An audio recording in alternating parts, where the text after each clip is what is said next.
मैं हूं गुलाम मुर्तजा, आपका फिजिक्स टीचर।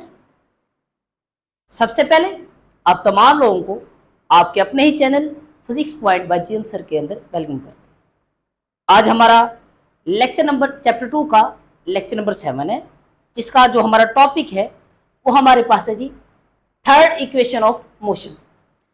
बेटा जी आपने याद रखना है, जिस तरह हमने पिछली लास्ट प्रीवियस 2 लेक्चर्स के अंदर हमने फर्स्ट इक्वेशन मोशन को भी दो मेथड के थ्रू ड्राइव किया, एक एनालिटिकल मेथड, एक हमारे पास एक ग्राफिकल मेथड।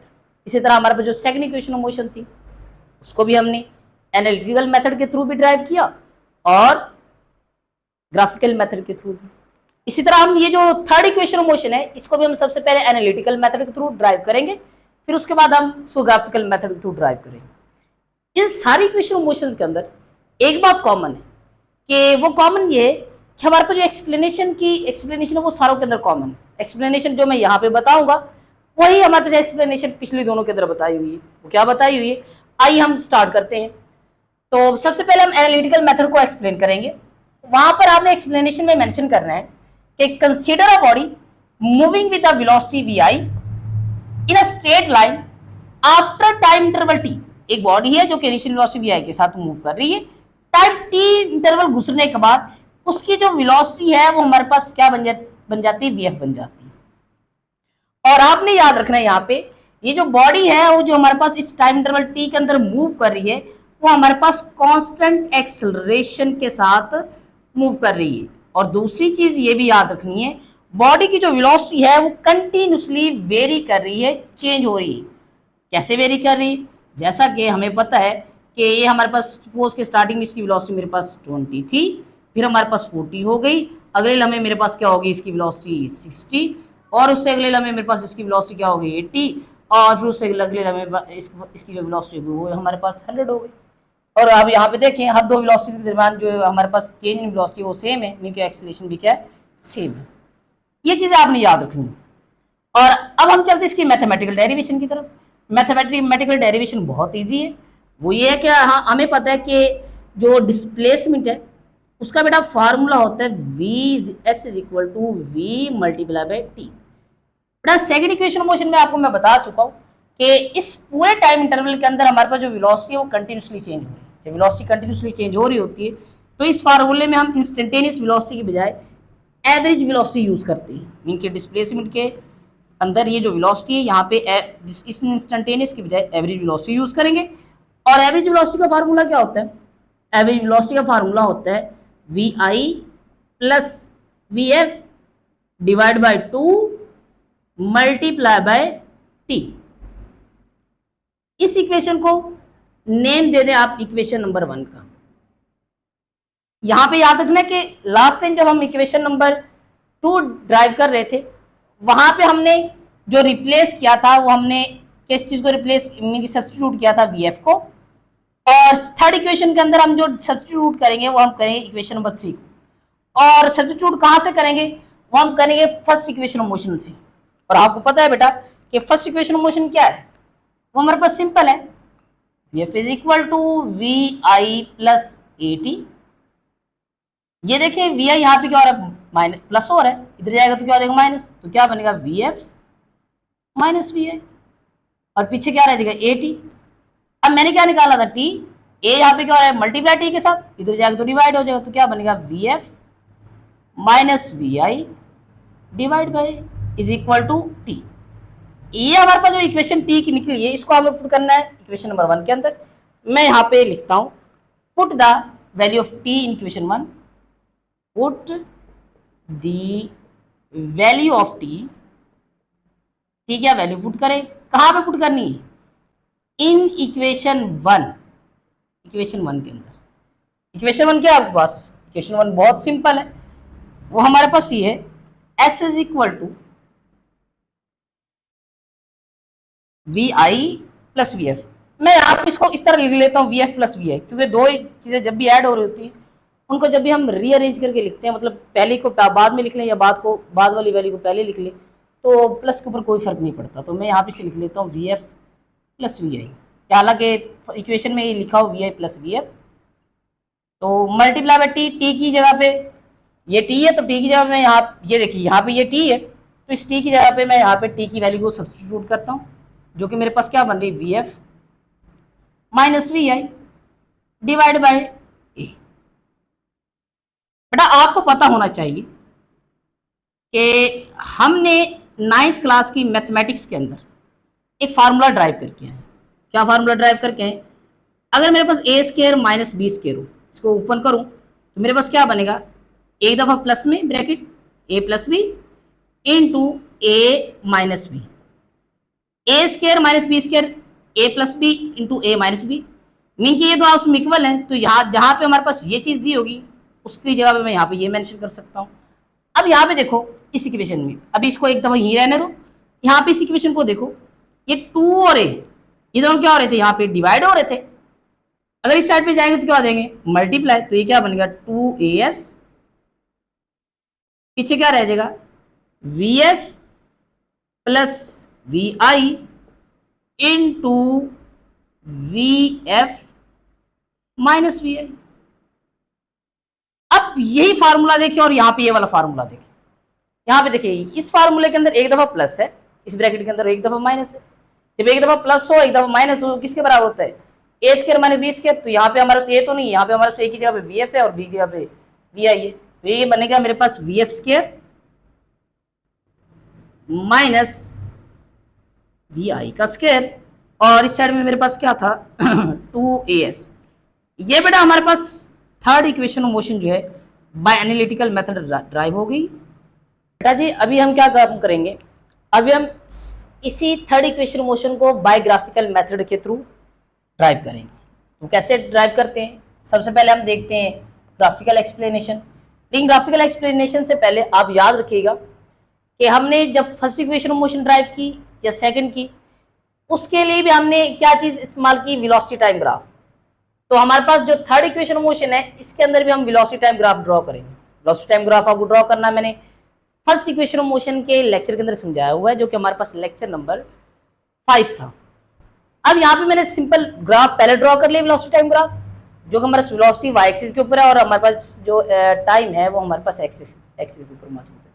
यहाँ पे आपकी बुक के अंदर हमारे पास जो थर्ड इक्वेशन मोशन है उसकी एक्सप्लेनेशन ज्यादा नहीं दी हुई, सिंपल उसने बताया कि हमारे पास जो total distance travelled by body is given by area OBD under the graph, कि यहाँ से बॉडी जब पॉइंट ए से पॉइंट बी तक मूव करती है तो वो कितना टोटल डिस्टेंस कवर करती है, वो एक्चुअली हमारे पास एरिया अंडर द ग्राफ आता है। मीन कि अगर आप सपोज कि यहाँ से यहाँ तक बॉडी मूव करके गई है तो उसने कितना डिस्टेंस कवर किया है, उसके लिए आप क्या काम करेंगे, आप उस ग्राफ का एरिया मालूम कर लें, जितना उस ग्राफ के नीचे एरिया आता है, तो वो area under the velocity time graph जो है वो आपको बताएगा कि बॉडी ने टोटल कितना डिस्टेंस ट्रेवल्ड किया है। तो ये जो भी मैं यहाँ पे शेडेड एरिया कर रहा हूँ, ये जो सारे के सारे शेडेड एरिया जो है वो हमारे पास एरिया अंडर द ग्राफ आएगा। अब हम क्या करेंगे, हम इसकी मैथमेटिकल डेरिवेशन करेंगे। अब आपने याद रखना है कि जो शेडेड एरिया है वो हमारे पास क्या बन रहा है, OABD। तो ये जो मेरे पास है OABD, ये एक्चुअली हमारे पास बन रही है एक शेप ट्रेपीजियम की। यहाँ पे जो शेडेड एरिया है वो हमारे पास एक शेप इसकी बन रही है ट्रेपीजियम की। याद रखना है कि जो हमारे पास सेकंड इक्वेशन ऑफ मोशन है उसके अंदर भी हमने इसी शेप का एरिया अंडर द ग्राफ को लेके चले थे। वहां पे हमने क्या किया था, हमने इस ट्रेपीजियम को 2 पार्ट्स में डिवाइड किया था। एक हमारे पास एक हमने इसको ट्रायंगल में डिवाइड किया था और दूसरा रेक्टेंगल के अंदर, फिर इन दोनों को प्लस करके हमने अपनी second equation of motion drive की थी। लेकिन यहाँ पर क्या करना है, आपने एरिया ऑफ ट्रेपीजियम लेना है, और जो एरिया ऑफ ट्रेपीजियम है उसका फार्मूला है 1/2 sum of parallel side multiply by height mean के परपेंडिकुलर साइड। यहाँ पे आप देखें तो ये दोनों जो साइड्स हैं वो पैरेलल साइड्स हैं, इन दोनों को सम करना है और किसी के साथ मल्टीप्लाई करना है इस हाइट के साथ, और हाइट मेरे पास क्या है इस केस में OD।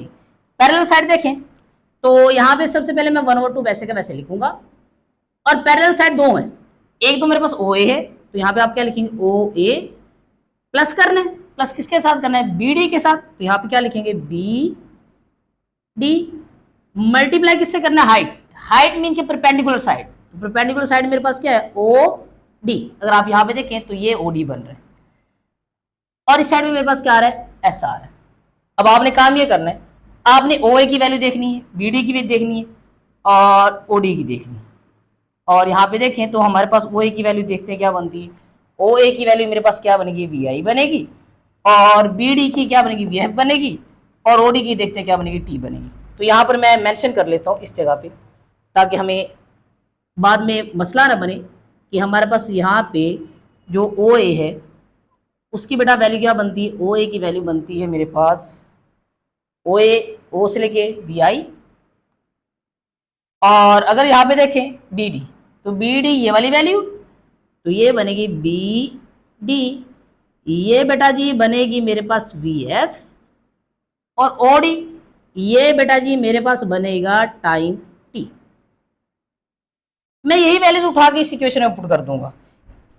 अब मैं ये जो वैल्यूज उठा के जब मैं इस इक्वेशन में पुट करता हूं तो देखते हैं क्या बनती है। ये इक्वेशन मेरे पास बनेगी, इस साइड पे आपको पता है क्या थी मेरे पास, इस साइड में मेरे पास था एस और इंटू 1/2 और ब्रैकेट, ये ओ ए की जगह पे मैं क्या पुट करूंगा, वी आई, और बी डी की जगह क्या पुट करूंगा, V F, multiply by O D. O D हमें क्या रिप्रेजेंट कर रहा है, अगर आप देखें तो ओडी रिप्रेजेंट कर रहा है मेरे पास टाइम टी को। ये आपको इक्वेशन बनी बेटा, इस इक्वेशन को आपने नाम दे देना इक्वेशन नंबर 1 का, ठीक है जी। अब नेक्स्ट क्या काम करना है, नेक्स्ट आपने इस इक्वेशन में सब्स्टिट्यूट करना है टी को। अब टी को कहां से सब्स्टिट्यूट करेंगे, फ्रॉम फर्स्ट इक्वेशन से, from first equation of motion, from first equation of motion,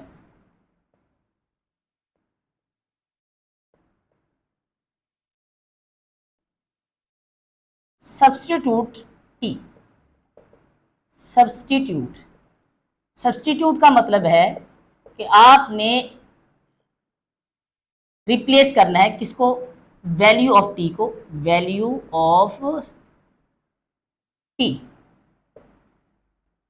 अब वैल्यू ऑफ टी हमने पीछे भी निकाली है मीन के एनालिटिकल मेथड में, तो वो हमारे पास क्या आती है, मैं यहाँ पे प्रूव नहीं करूंगा, मैं डायरेक्ट लिख देता हूँ, T is equal to V F minus V I divide by A. इसी चीज को मैं पुट कर देता हूँ इक्वेशन नंबर 1 के अंदर। तो मैं यहाँ पे लिखता हूँ put the value of T in equation 1, put T in equation 1, in equation 1। अगर मैं इक्वेशन 1 के अंदर पुट करूं तो इक्वेशन 1 क्या बनेगी, ये बनेगी S is equal to 1/2 into V I plus V F. इसको मैं इस तरह भी लिख सकता हूं, V F plus V I, क्योंकि प्लस हो रहा है, ऑर्डर चेंज करने से कोई फर्क नहीं पड़ेगा, मल्टीप्लाई बाय टी। टी की जगह पे मैं टी की वैल्यू लिखता हूं, क्या है मेरे पास, V F minus V I divided by T, और यहां पे क्या लिखना है मैंने, टी लिखना है, तो टी लिखना है, नहीं यहां पे मेरे पास आएगा ये ए, तो यहां पे मैं क्या लिखता हूं, ए लिख देता हूं। अब बेटा यहां पे देखें इस इक्वेशन में ए और 2 यहां पे डिवाइड हो रहे हैं, जब इधर जाएंगे तो क्या हो जाएंगे, मल्टीप्लाई, तो ये मेरे पास क्या बनेगा, ये बनेगा मेरे पास 2as is equal to V F plus V I into V F minus V I.